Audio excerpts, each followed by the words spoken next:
Hello and welcome to Indie 5. Today we have obviously 5 different recordings, not so big ones, and some albums that have been released some time ago already, a few months at least, every one of here. We'll start with a band from Hungary called Aornos, and this one is called The Great Scorn. This is actually a one-man band, so technically kind of a solo project. One with drum machine and very fast tempo black metal.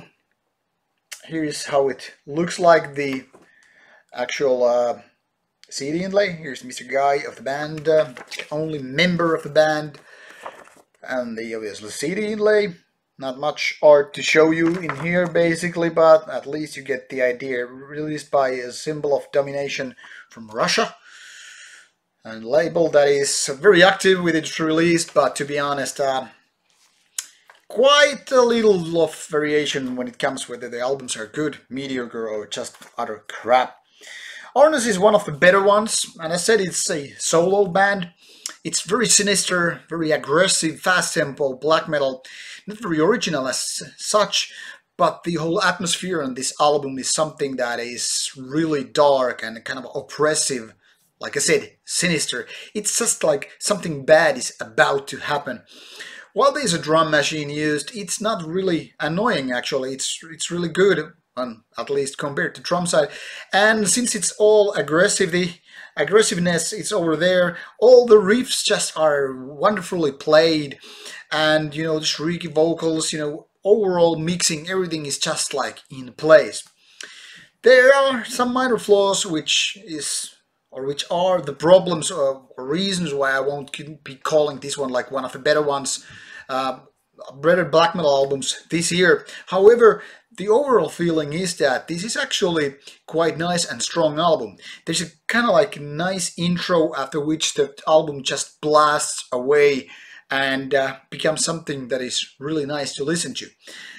I wouldn't so much mind if there was a real drummer. It would be a nice addition, and maybe a little bit more variation could be on the album as a whole. But despite of those minor nuances, problems, flaws, whatever you want to call it, this is definitely on the better side of this year's black metal album. So while not top 10 album in the genre, definitely something that is a positive thing to be heard.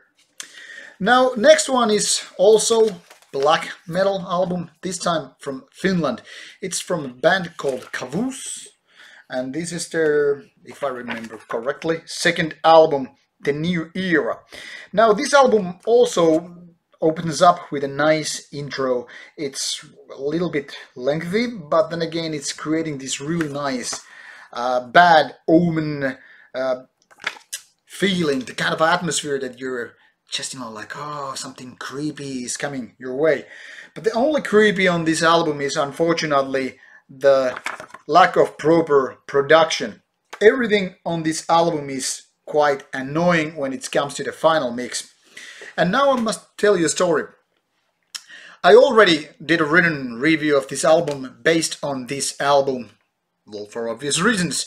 And I was bitching and moaning about that the whole production is basically ruining the album, because the album is mostly fast-paced black metal with some death metal influences. The production is so horrible that it kind of ruins the whole listening experience. What I'm trying to say here is that especially the snare sound with its kind of a plastic kind of a, I wouldn't call it pounding, it's actually like somebody's tapping a very fast pace, some plastic, bowl or something, and it's really annoying, and it's also very much on the top of the mixing process. Also, the guitar sounds and other parts of the drums are really mushy. It's like you cannot basically enjoy the riffs and the compositions because the production is just so horrible. Also the vocals, which are some kind of a bizarre combination of shrieky and growling parts, are just quite an annoying stuff to listen to. So I was so much, writing about that this album would have been more decent if it was only given proper production. And thus I gave it a really horrible score, 3 out of 10. Now, later on, when I was in talks with the main guy of the band who also writes the songs, or at least to my knowledge writes most of the songs, he gave me another mix of the release, non-released one, and it was totally different. And so with this review, I actually have to say that while this particular album, the one I have here, well, this is really crap.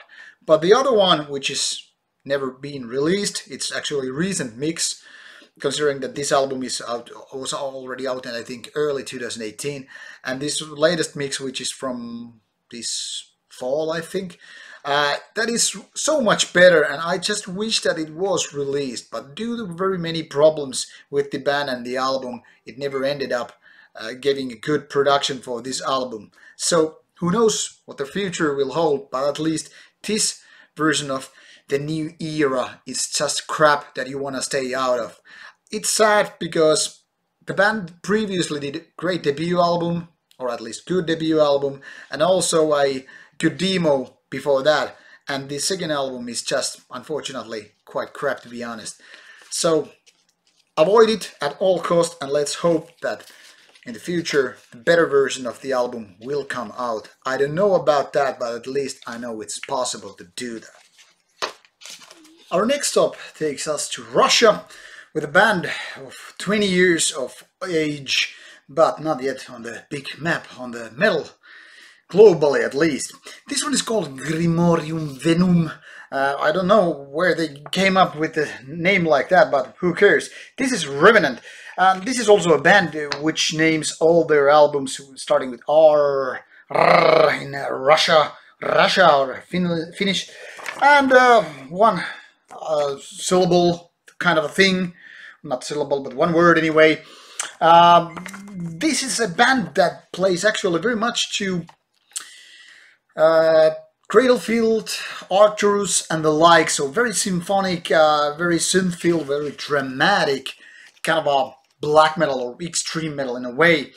Now, it's not that the music is horrible or it's so far-fetched that it could be anything but good, but the lack of creating really interesting composition is one of the reasons why this is not exactly a good album.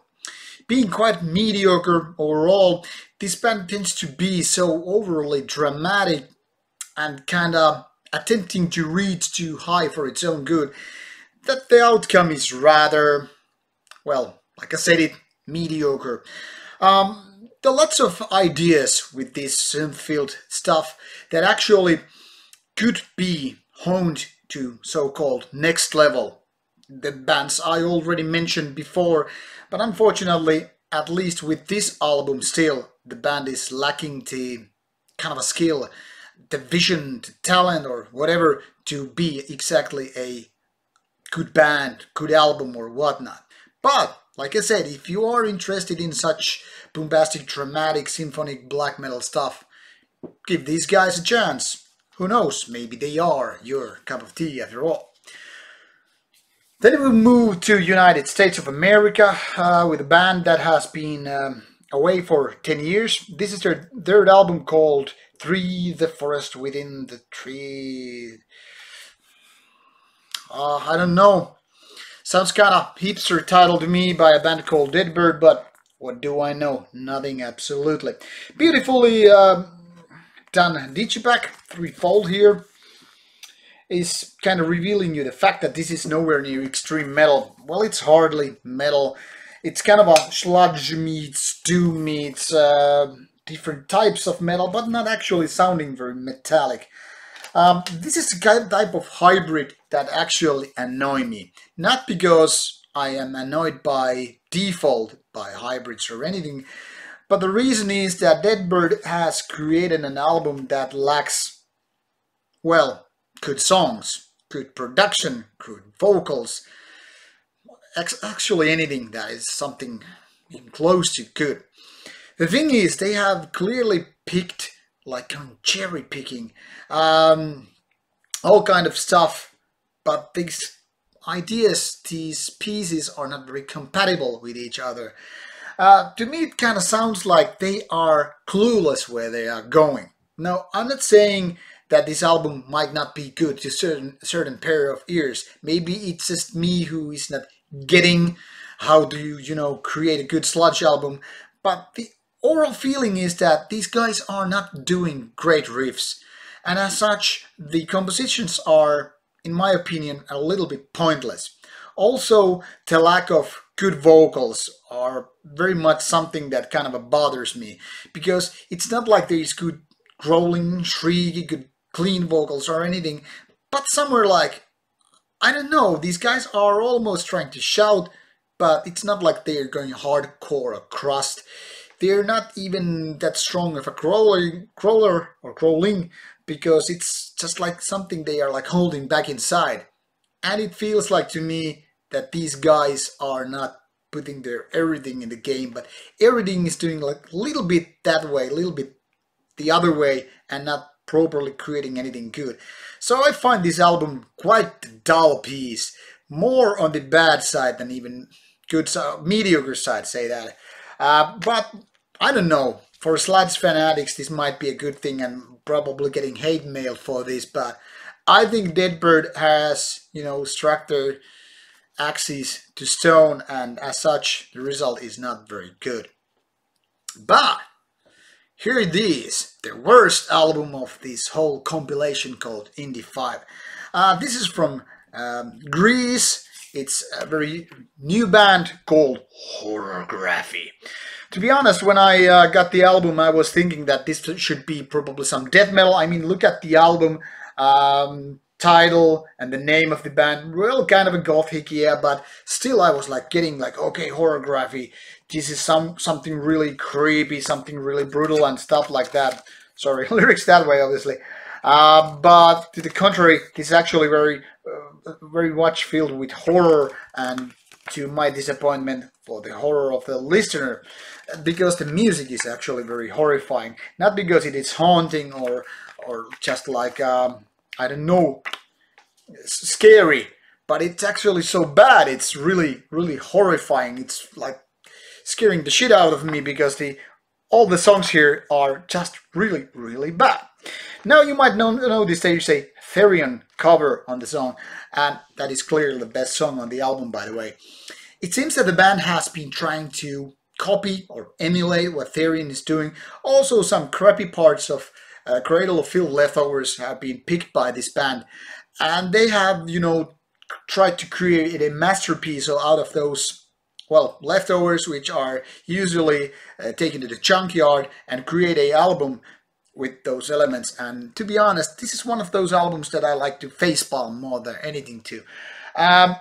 The soprano female vocals are just something that I rather, you know, get a little bit vomit in my mouth. They are really painful to my ears to listen to. Also, the orally dramatic use of keyboards are just something that I want to pierce my ears with a sharp object, or I don't know, a drill, like. And the rest of the work, like guitars or synth bar, are something like, guys, seriously, are you kidding with me, or is this the best you can do? This is definitely one of the worst albums this year. Probably the worst. No, wait, I'm not sure. Maybe there were a couple of others which are pretty much on the same page, but really horrifying to listen to. So Horrorgraphy, what a great name for a band that should create some horror in your ears when you're listening to. Can't even to bother to describe it more than that. So this Indie 5 was filled with crap, with some good moments. So I don't know, I probably just wasted your time, get you angry or something. So feel free to drop me a message there, and let's laugh at it when it is out. See you soon. Bye bye.